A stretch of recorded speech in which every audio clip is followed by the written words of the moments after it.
I was involved from the start on the original Polio Plus committee back at Rotary headquarters because I was the only senior leader that had had polio himself. I had bulbar polio way back in 1951, couldn't talk, couldn't swallow for a while.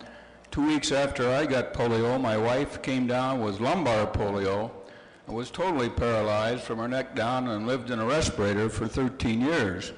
So they wanted my first-hand experience in getting this Polio Plus program going.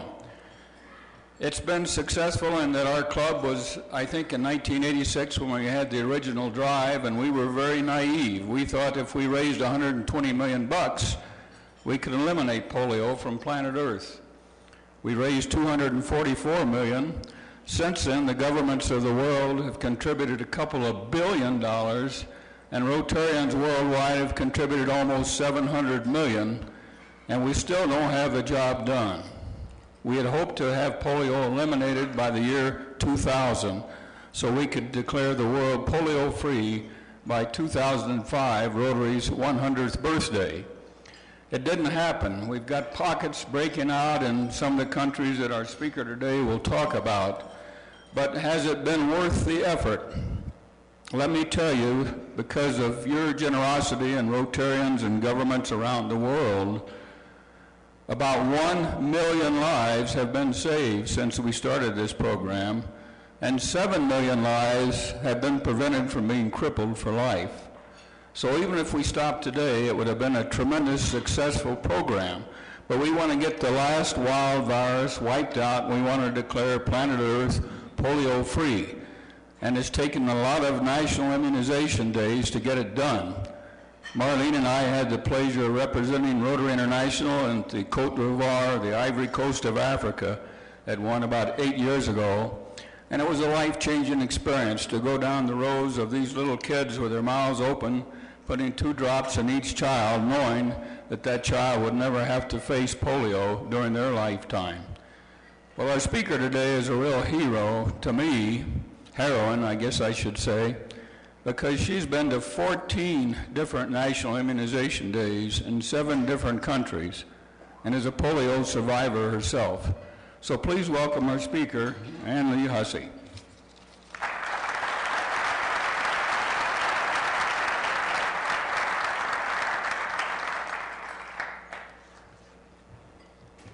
Good afternoon. First of all, let me thank you for allowing me the pleasure of speaking to you today. I always like to be able to spread the word of what we can do with Rotary's great power. I have a lot I want to share with you, and basically I want you to leave today with 3 important messages. One, that polio eradication is possible, but it's completely necessary as well. And 2, that you are willing to make a financial contribution to Polio Plus this year with a pledge to continue for the next 3 years. And 3rd, I hope you leave with a better awareness of polio survivors, the challenges that they face, and are willing to help them through education and rehabilitation. I'm not going to give you statistics today. I'm not going to go into every individual country. You can remember the 4 countries by the word pain: Pakistan, Afghanistan, India, and Nigeria. But today I'm going to approach polio eradication from a different perspective, because I think that you need to know why we're doing the eradication of polio. So it's only through a personal aspect can you understand that. I'm going to talk a little bit about my own personal life, but bear in mind it's really not about me. It's about the children of the world and what you and I together can do to give them a healthier and more productive life. It was indeed, and probably some of you in this room can remember, but it was a very scary time right here in the United States back in the 30s, 40s, and especially in the 1950s. The post-war years between 1946 and 53 actually saw polio epidemics occur more often, strike more severely, and happen in more parts of the world than ever before. And the fear of polio lay heavy over every home, including right here.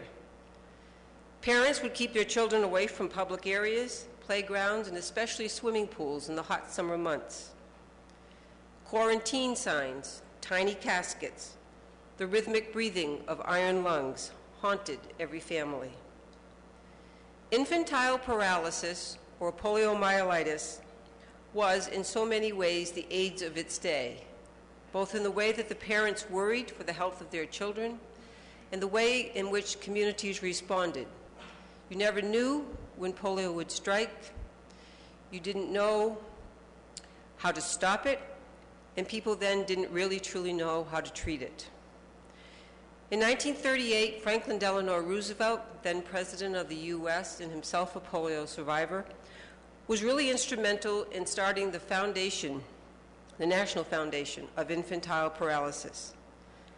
The fundraising arm of that organization is better known to you as the March of Dimes, one of the most successful health organizations ever. This organization was created to find a cure for polio.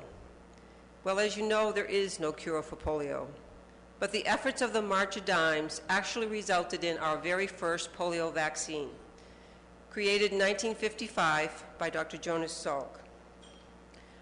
The March of Dimes was instrumental in the rehabilitation and the therapy of thousands of polio survivors, including myself. I contracted polio in July of 1955, just a few months after it was discovered, the vaccine. I was 17 months old and I lived in South Berwick, Maine.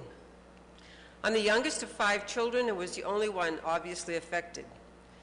And at that time, the East Coast was experiencing one of its major outbreaks, probably the largest epidemic it had ever faced. Most of the cases were in Boston and in the surrounding suburbs, but that threat of polio brought so many people up to the rural areas, such as I lived in Maine, that it brought the polio virus to me. My mother instantly recognized that I had polio.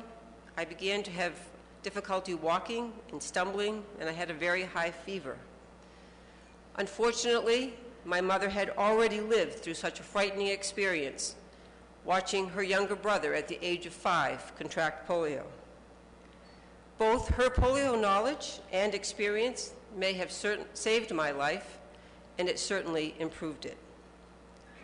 I spent several weeks in the hospital. I was initially paralyzed from the waist down, and when the fever broke, that paralysis left. But behind, it left damaged nerves, which resulted in weak or useless muscles. I was so young that I cannot recall the actual frightening experience of contracting polio. My earliest recollections are of my surgeries, the multiple scrapbooks we kept of get well cards, Easter egg hunts from a wheelchair in the hospital, a memorable janitor named Mr. Clark who used to carry me up the stairs at school, heavy, awkward plaster of Paris casts that were always hot and itchy, nurses with big needles, and constant physical therapy for my rehabilitation. I visited a local rehab center 3 times a week, but my mom was also instructed to do rehab for me at home. And to this day, I can remember sitting on the kitchen table with my mother's handbag filled with sand hanging off my foot, and my duty was to raise it as many times as I could to build those muscles. My parents were extremely supportive. I wouldn't be here today if they were not. And so were my brothers and sisters, though I was often accused of being the favored child for the attention that my mom always had to give. I wore a brace on my leg that extended from the heel of my right foot to my hip, and in time the brace was shortened until in the 3rd grade I could toss it away.